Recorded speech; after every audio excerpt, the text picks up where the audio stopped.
So the idea now is to get people to come by. We sit down and talk about what they love about nature after they see the garden. And I've been going into city parks in New York, and walking up to strangers that I feel like look like they want to talk and ask them these questions. And I've been putting them up on YouTube, on Twitter. And the idea is to have these little wildernesses in all different places. It's going to happen in a year or two with this thing. No one knows. Right. That's what makes me very excited. Right. Like, I'm really throwing caution to the wind.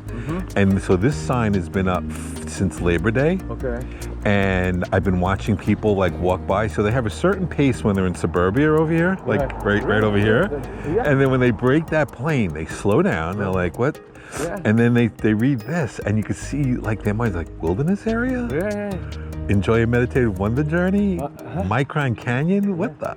I mean, when I was pulling up, the GPS was just saying you have arrived, and I'm like looking for your house for like 10 seconds. So and I see this, I'm like, I didn't even see your car, right? The Jeep is fine. Yeah, so I was like, okay, this is it. I'm just so already, it's like out there, you know. You can see this area. That already is kind of like, oh, okay, you know, a coolness factor. Yeah. So, All right, well, we're just preparing you for what you're about to see. okay. You know, I saw your website, and I'm like, Oh, you took a look at the website? I did, right? Good. And I'm like looking at the GPS, and I'm like, okay, How is how that? is this going to like? I'm just really like looking forward to, because this is just like a normal neighborhood. I was zooming out. There's like, it's just so, from those pictures, it did not make sense, you know. So I love it, and it's like the forest right dab in the middle of suburbia. It's like in the middle of the street. Right. It's in. So one of the reasons it's here, when we bought the house, I had this plan to do this. I had like clay models when I was building this thing. Like, this is what it's going to look like. So we had to be certain height from the aquifer. Like, if we were at the very bottom of the hill, we would have probably started digging back here. Oh, okay. We dug down like 12 feet. Oh wow. Okay. Big area, which you're going to see. So this is what a project for how many years? Has this So been going on? it's 25 years old, the garden. Uh-huh.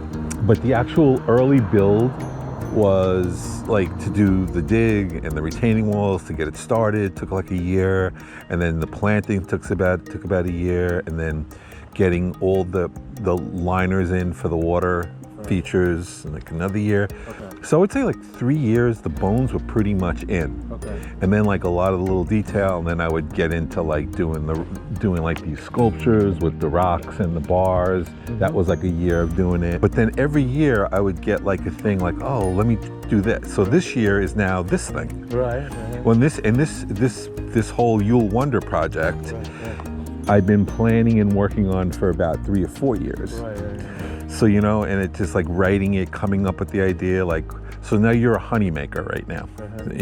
You're a collaborator in the project. So you're coming and you're talking about what you love about nature. You're giving your opinion of what this garden looks like. It goes up on YouTube.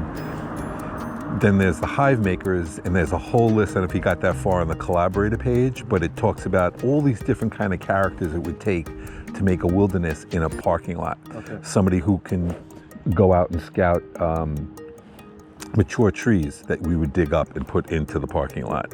Someone who's going to find irregular boulders, flat boulders, this boulder, that boulder, driftwood, this, the list of nature things. Right. And so then that's where the queen bee is going to be like an Elon Musk kind of person, or Gwyneth Paltrow or Kanye West. And that's where, and so the whole idea is to get people to put nature wherever it is on their list of importance, get it up another notch. So they're gonna touch the bark, they're gonna play around, and I'm gonna ask you questions like, you know, what's a quick thing that you do to connect to nature? And that's what I'm getting everyone to tell me about. And each person that when they tell me, I'm like blown away because I didn't think of it. This guy that just, husband and wife came, he walked up and he goes, "Yeah, I want to show you something." He pulls out a shell and he says, "I always have this in my pocket." And they're like, "Dude, that's what I want to hear." Yeah. Those are the kind of people you want to connect with. And I want everyone else to see. Right. That's why up on the web.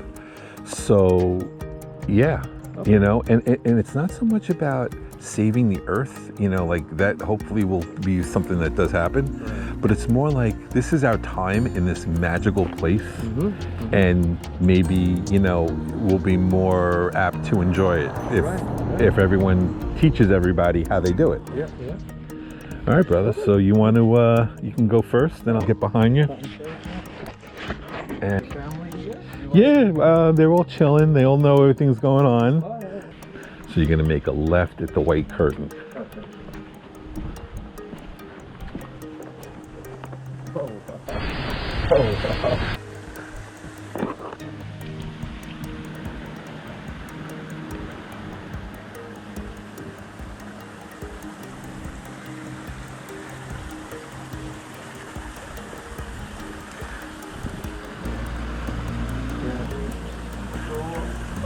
Not like here in downstream right now. Like looks like you're in the Catskills, you know? It's awesome.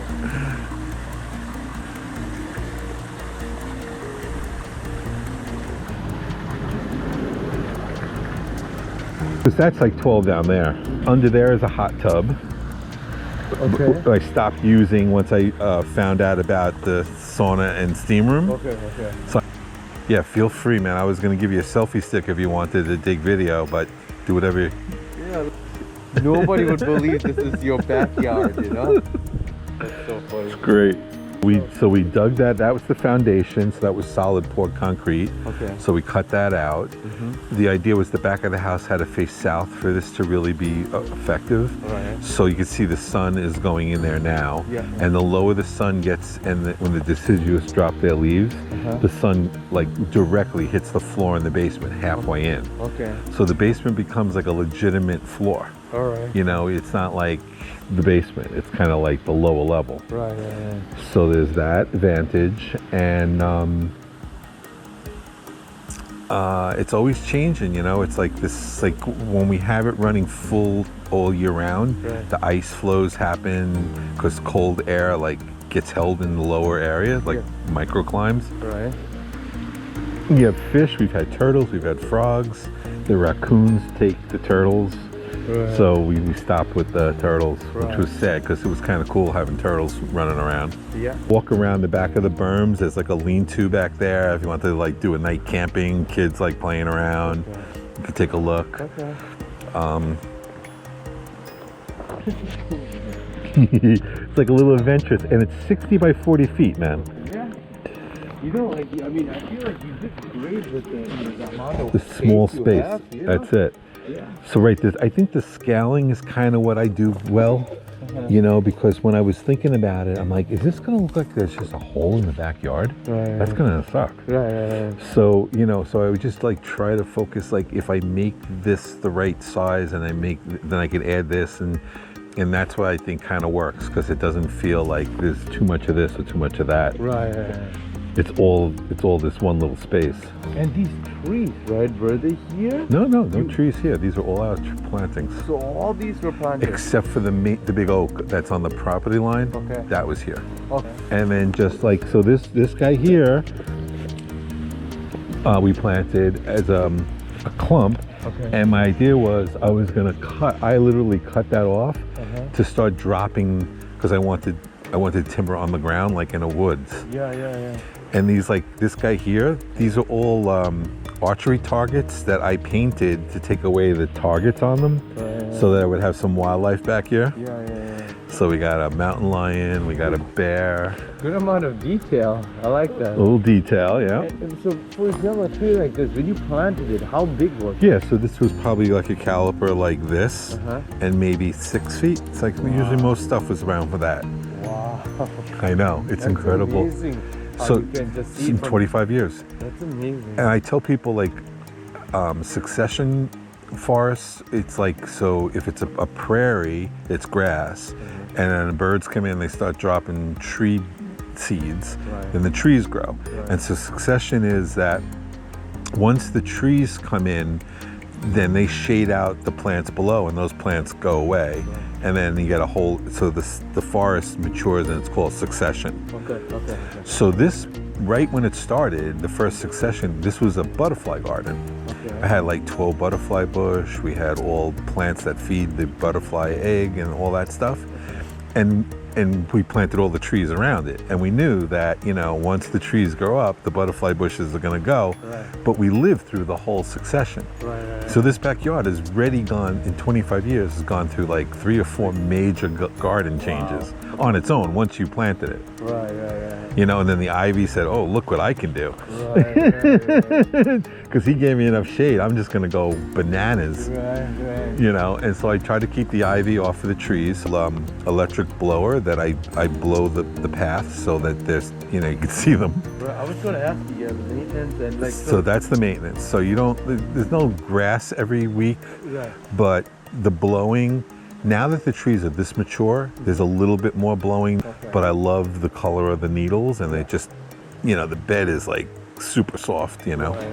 I mean, this is like great time. This is probably going to be your busy time once it's up and running with the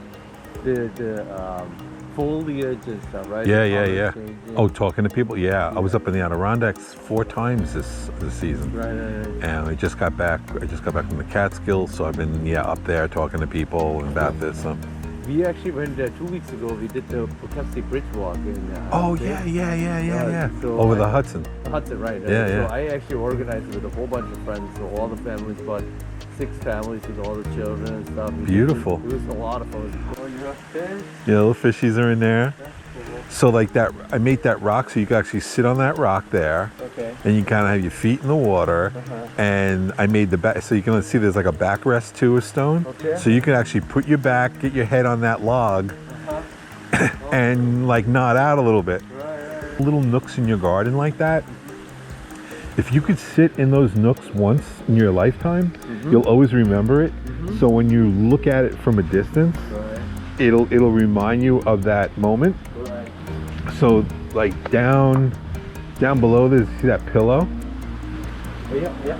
You lay down there and your head on that pillow, and that waterfall is so like loud. Cheers. Cheers. After all these years, I'm glad we're finally getting to do this.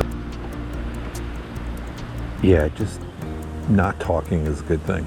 Just like let the sound like wash over you for a little bit. I mean, this sound is so like soothing, right? Like, I mean, it's just like, you know, you kind of forget about. That is really good. Yeah, this is the Oktoberfest Opera House. It's really good. I like this beer a lot. You know, like especially, you know, although we're like Long Island, I still consider this more like a fast-paced city life type of area. Oh, yeah, man. So sometimes, you know, I'm telling you, I did it unfortunately only once. It was before my older daughter was born. This was 2012. Me and 2 friends, and I think I've told you about it. I don't know if I showed you pictures. But I'll remember when you tell me. we went to the Catskills with 2 friends. Oh, you got a house? No, we did camping. We actually did like a full. These were 2 of my Brazilian friends who were really into it, and we slept in a tent. We built the tent. We cooked, and we hiked up a mountain that was 3,500 feet. You know, so like took us about 3 hours to get up, 2 hours to get down, and oh man, I loved it. And I just thought to myself, like, guys, look at all the people. It's just there's so many people who are so different from the city life, you know. It's just so different. But that's what you're going to see on this site. That's who I'm talking to. Like people that 9 generations on this property that have stone caves and bridges, and they maintain it and have people come on and just show them what a beautiful landscape they have. This is in Shroon Lake, and I was talking to 3 generations of their family. Oh my God, it's like the most beautiful insight into nature. That's, you know, he doesn't have to work, but he loves being outside working it. You know, cutting down a tree to make a fence, and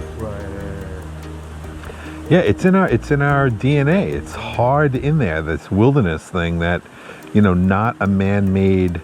We need to be every once in a while focus on what's not man-made. Right. So even just like I tell people, like when I'm just look straight up at the sky, and then I feel like grounded, and then I just keep going into the city. Right. You know, like I'm balancing. It's not just concrete. It's still earth. You know, it's still nature. Right. You know, and like when you told me about all your stuff, I really wanted to come, you know, take a look at it, because I love nature. I love the outdoors. That's why, last year, I told you about it. I don't know if you remember.